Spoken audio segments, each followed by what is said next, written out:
Channel को subscribe करें और लेटेस्ट वीडियो के लिए बेल आइकन को क्लिक करें। नमस्कार, विनय क्लासेज की ऑनलाइन क्लास में एक बार फिर से आपका हार्दिक स्वागत, अभिनंदन। प्रश्नावली 3.2 के उदाहरण है और उदाहरण संख्या है 10। देखो, ये प्रश्न समझना हमारे लिए बहुत ही ज़रूरी है। 10वीं कक्षा में आपने ये एक सारणी पढ़ी होगी और याद भी की होगी, है ना। तो साइन थीटा के 0 डिग्री से 90 डिग्री तक के मान जो है हमने याद किए थे। साइन, कॉस, टेन, सेक, कोसेक सब याद किए थे, है ना। और सारणी भी लगभग पूरी याद थी। लेकिन हमारे पास जो ये प्रश्न दिए हुए हैं वो रेडियन में दिए हुए, यानी इनके जो कोण के माप है वो रेडियन में दिए हुए हैं। और 3.1 में जो है हमने सीखा था कि रेडियन माप को कैसे हम डिग्री माप में बदलते हैं, है ना। तो 0 रेडियन का मान क्या होता है? 0 ही होता है। पाई/6 का मतलब क्या है? पाई/6 का मतलब है कि आपको इसे डिग्री में बदलना है तो 180/पाई का गुणा करा दो। पाई से पाई कट गया, 6 एकम 6, 6 दूनी 12, 6 त्रिया 18, कितना डिग्री आ गया? 30 डिग्री। यानी पाई/6 का मतलब होता है 30 डिग्री, है ना। और इस ऐसे कैसे 45 डिग्री होता है पाई/4, 60 डिग्री होता है पाई/3 और 90 डिग्री होता है पाई/2। तो ये वाली वैल्यू भी आपको याद रखनी पड़ेगी। अच्छा, ये सब वैल्यू याद हो गई, लेकिन ये 5 पाई/6 ये क्या होता है?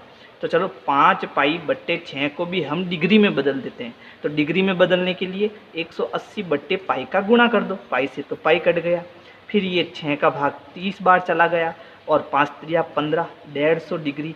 अब 150 डिग्री की सारणी तो हमें पता ही नहीं है। वैसे 150 डिग्री जो है वो आप याद कर सकते हो इसकी वैल्यू को भी, लेकिन इससे अच्छा काम हम क्या कर सकते हैं? इससे अच्छा काम हमने जो है चतुर्थांश पढ़े, है ना। ये 0 डिग्री, ये 90 डिग्री, ये 180 और ये 270 डिग्री। तो 5 पाई/6 को मैं क्या लिख सकता हूँ? क्या मैं इसको ये लिख सकता हूँ क्या?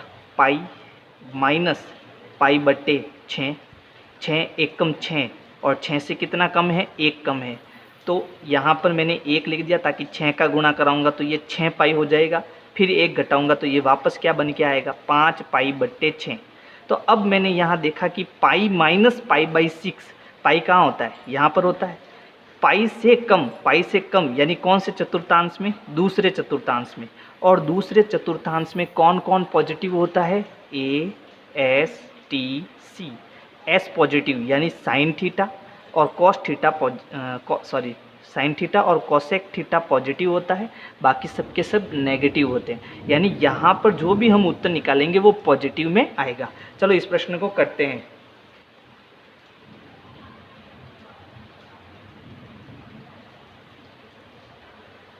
चलो, तो सबसे पहले मैं इनकी जगह जो है कोष्टक बना देता हूँ ताकि हमारे करने का तरीका आसान हो जाएगा। जैसे यहाँ 3 है, पाई/6 की वैल्यू आ जाएगी, सेक पाई/3 की वैल्यू आ जाएगी, -4 साइन की भी वैल्यू और कॉट भी वैल्यू। हमें कितना लाना है? 1 लाना है। अच्छा, साइन पाई/6, ये साइन और ये पाई/6 कितना है? 1/2। तो यहाँ आ जाएगा 1/2, ठीक है। फिर उसके बाद में सेक पाई/3। अब क्योंकि हमें कॉस है, कॉस का उल्टा होता है सेक, यानी इसकी जो पाई/3 की वैल्यू होगी उसको उल्टा कर दो, वो सेक का मान आ जाएगा। तो ये कॉस, फिर पाई/3 1/2। 1/2 का उल्टा कितना होता है? 2/1, है ना। तो इसका उत्तर कितना आ गया? 2। तो यहाँ पर 2 आ जाएगा। फिर है साइन, 4 साइन पाई/6, 5 पाई/6। इसको मैंने अभी बताया, इसको मैं क्या लिख सकता हूँ? इसको लिख सकता हूँ साइन पाई माइनस पाई/6, साइन 180 माइनस थीटा, ठीक है। तो क्योंकि ये दूसरे चतुर्थांश में है तो नो चेंज, यानी कि क्योंकि पाई का मतलब क्या होता है? पाई में साइन कॉस में नहीं बदलता है, नो चेंज, तो साइन का साइन ही आएगा, तो साइन ही आएगा। फिर थीटा कितना है? पाई/6 आएगा। फिर ये प्लस का आएगा, माइनस का आएगा, क्योंकि ये साइन है दूसरे चतुर्थांश में पॉजिटिव होता है तो ये पॉजिटिव ही आएगा। और साइन पाई/6 की वैल्यू कितनी है? तो साइन पाई/6 की वैल्यू है 1/2, तो यहाँ हम 1/2 वैल्यू लगा देंगे। फिर है कॉट पाई/4। कॉट किसका उल्टा है? टेन का उल्टा है ना। और टेन पाई/4 क्या है? टेन, फिर ये पाई/4 1 है। 1/1 का उल्टा 1/1 ही होता है। तो कॉट पाई/4 कितना होगा? 1 ही होगा, तो यहाँ आ जाएगा 1। अच्छा, अब इसको हम सरल करेंगे। देखो 2 से 2 कट गया, यहाँ क्या बचा? 3 माइनस, तो यहाँ 1 का तो गुणा करो, वही वैल्यू आएगी। लेकिन यहाँ पर ये 4 से कितनी बार कट जाएगा, 2 बार कट जाएगा। तो 3 - 2, 3 में से 2 गया, कितना आएगा, 1। तो LHS बराबर RHS। इस प्रकार से आपको ये प्रश्न करना है। इस प्रश्न को अगर आपको व्यवस्थित करना है तो आपको इस प्रकार से करना पड़ेगा। देखो, जैसे यहाँ पर क्या हो गया, 3 sin π/6, फिर हो गया sec π/3 -4। इसको मैं क्या लिख सकता हूँ, इसको लिख सकता हूँ पाई माइनस π/6, फिर हो गया cot π/4। पहले लिखना पड़ेगा LHS लेने पर, है ना।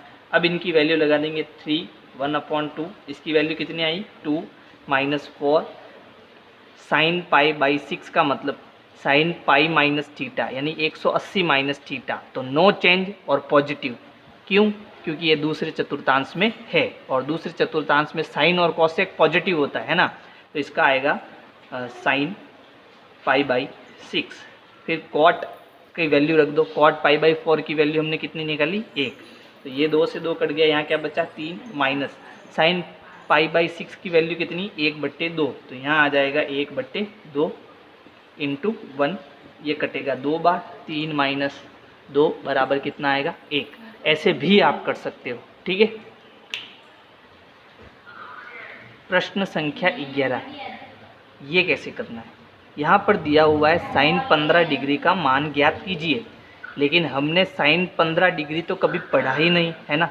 और यहाँ पर भी जो हमने सारणी पढ़ी वो 0, 30, 45, 60 और 90 डिग्री के कोण की पढ़ी, और ना ही हम इसे ऐसे तोड़ सकते हैं कि 90 + थीटा, 90 - थीटा या 180 + थीटा।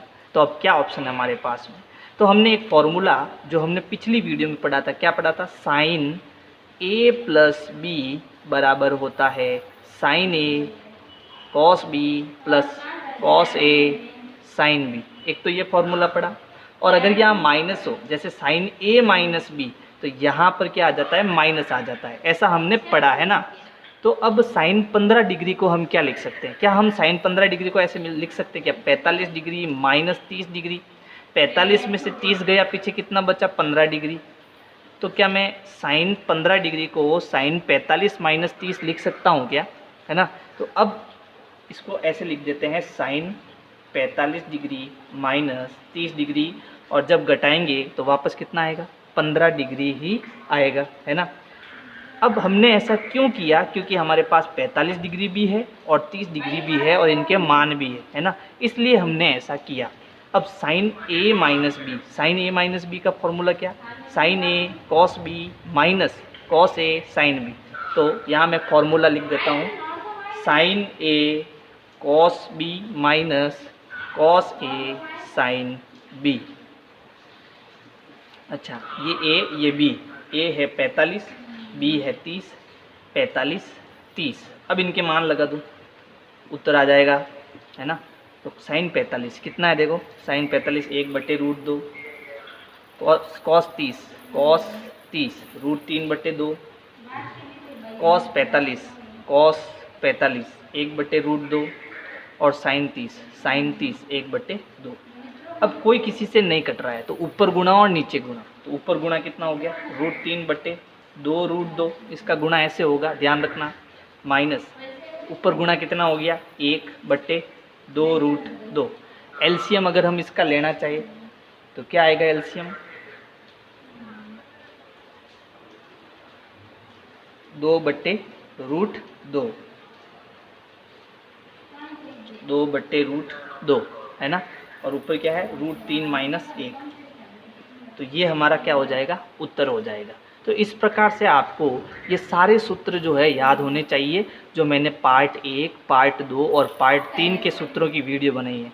अगर ये आपको वीडियो चाहिए तो शुरुआत में मैंने यहाँ पर देखो ऊपर IBL का एक नोटिफिकेशन दिया था, उस पर आप जाकर सारे सूत्र जो है याद कर सकते हो, ठीक है।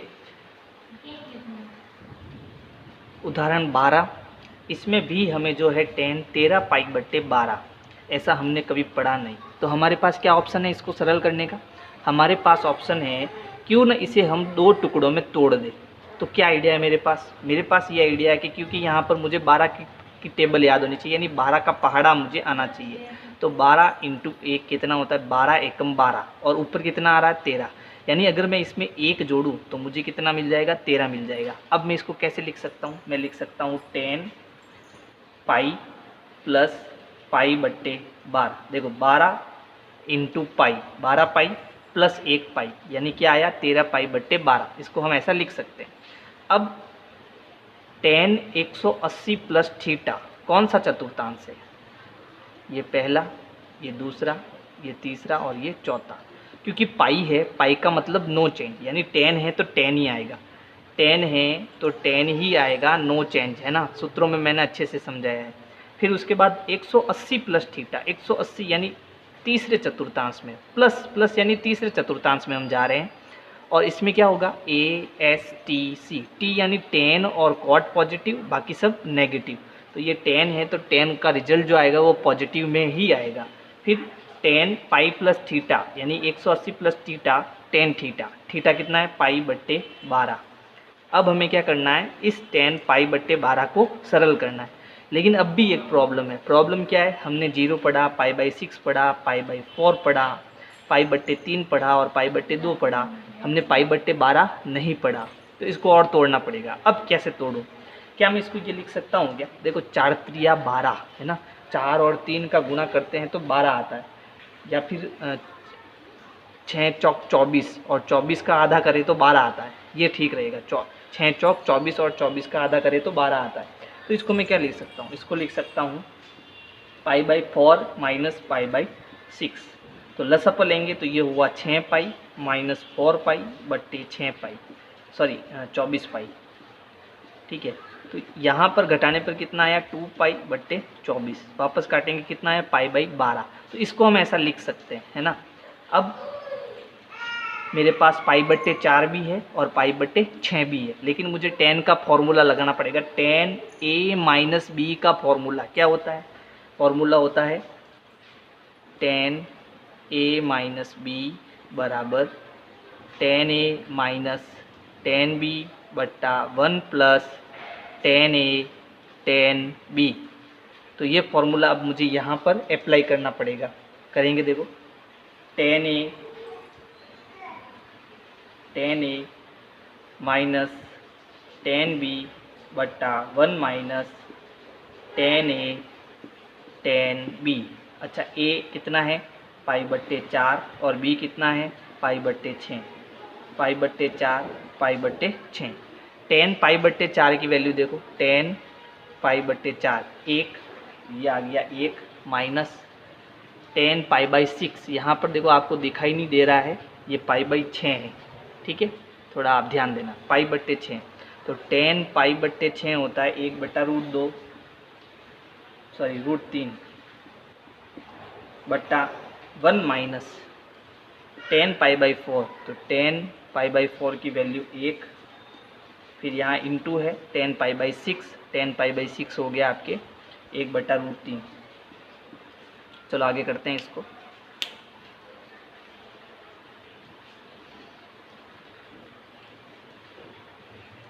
तो यहाँ पर मुझे क्या लेना पड़ेगा, एलसीएम लेना पड़ेगा, है ना।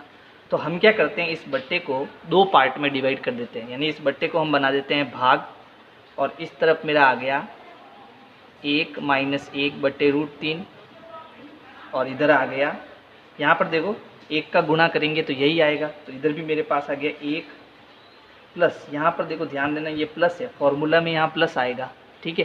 तो 1 प्लस 1 बटा √3, दोनों का एलसीएम लेंगे तो यहाँ आया √3, क्रॉस गुणा किया √3 माइनस 1 भाग, यहाँ भी √3, तो ये हो गया √3 प्लस 1। अब इसको इंटू बनाएंगे तो ये हो गया √3 माइनस 1 बट्टा √3 इंटू, ये उल्टा हो जाएगा, तो √3 बट्टा √3 प्लस 1।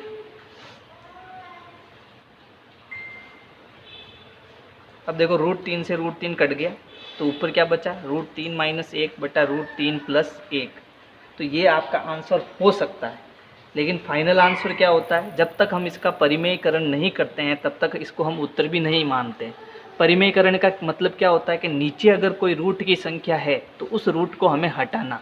तो इसको हम कैसे हटा सकते हैं, तो वो हमने 9th क्लास में सीखा था कि रूट 3 माइनस 1 और रूट 3 प्लस 1, अगर नीचे कोई रूट की संख्या है, ठीक है, तो इसे सर्वसमीका कौन सी, a plus B into A minus B बराबर क्या होता है, A square minus B square. इस सर्वसमीका का प्रयोग करके हमें इस रूट को हटाना है। तो यहाँ पर देखो मेरे पास a प्लस बी है, लेकिन इंटू ए माइनस बी मुझे लाना है। तो क्या करना कि नीचे जो संख्या हो, अगर ये प्लस की है तो इसे माइनस कर दो और ऊपर नीचे गुणा कर दो, तो आपके पास ये फॉर्मूला बन जाता है। इसको हम परिमेयकरण बोलते हैं ना। तो हम क्या करेंगे, ऊपर नीचे, यहाँ क्योंकि प्लस वाली संख्या है रूट 3 प्लस 1, तो यहाँ इसका उल्टा रूट 3 माइनस 1 का क्या कर दो, गुणा कर दो। तो क्योंकि मैंने नीचे रूट 3 माइनस 1 का गुणा किया, तो मुझे ऊपर भी रूट 3 माइनस 1 का गुणा करना पड़ेगा। तो अब क्या हुआ, नीचे तो मेरे पास ये फॉर्मूला बन गया, देखो a plus B into A minus B, है ना। तो इसको मैं क्या लिख सकता हूँ, A square minus B square. तो यहाँ पर क्या है, root 3 minus 1 into root 3 minus 1। तो किसी संख्या का उसी संख्या से गुणा क्या होता है, उसका वर्ग होता है। तो ऊपर तो हो गया रूट 3 माइनस 1 का वर्ग बट्टा नीचे क्या हो गया, a plus B into A minus B, यानी A square minus B square. A क्या है, तो रूट 3 और बी क्या है, 1। अब इसको आगे करते हैं। तो यहाँ पर क्या हुआ, देखो यहाँ पर हो रहा है a माइनस बी का होल स्क्वायर का फॉर्मूला क्या होता है, A square minus 2ab plus B square. तो ये फॉर्मूला हमें यहाँ ऊपर यूज़ करना पड़ेगा, है ना। तो देखो क्या होगा, ए स्क्वायर रूट 3 का स्क्वायर कितना होता है, 3 होता है। तो यहाँ तो हो गया 3, फिर 2ab माइनस 2 इंटू ए क्या है रूट 3 और बी क्या है 1 प्लस 1 स्क्वायर कितना आएगा 1 बट्टा नीचे क्या है रूट 3 का स्क्वायर 3 माइनस 1 का स्क्वायर 1। अब यहाँ पर देखो क्या हुआ, 3 और ये प्लस 1 कितना हो गया, 4 हो गया। तो ऊपर हो गया 4 और ये हो गया माइनस 2 रूट 3 बट्टा 3 में से 1 गया, कितना बचा 2। अब इन दोनों में देखो 2 कॉमन आ रहा है, तो ऊपर मैंने 2 कॉमन लिया, है ना। तो यहाँ 2 कॉमन लिया, तो ये क्या बचा है यहाँ पर 2 माइनस रूट 3 और नीचे कितना है 2। यहाँ 2 से 2 कट गया। हमारा जो फाइनली उत्तर आया ना, वो आया 2 माइनस रूट 3। फाइनल उत्तर कितना आया, 2 माइनस रूट 3। तो ये मैंने थोड़ा अव्यवस्थित किया है, आप अपनी कॉपी में थोड़ा व्यवस्थित कर लेना, ठीक है। और अगर मेरी वीडियो पसंद आ रही है तो लाइक करो, सब्सक्राइब करो, शेयर करो, कमेंट करो। Thank you. विनय क्लासेज की प्लेलिस्ट के लिए आपको YouTube के सर्च में जाना है, ऊपर लिखना है विनय क्लासेज और सर्च करना है। इसमें आपको मेरा चैनल दिखाई देगा, चैनल में आपको जाना है। इसके बाद में यहाँ पर देखो होम वीडियोज़ और प्लेलिस्ट का ऑप्शन है, तो इस प्रकार से आप मेरी प्लेलिस्ट पा सकते हैं।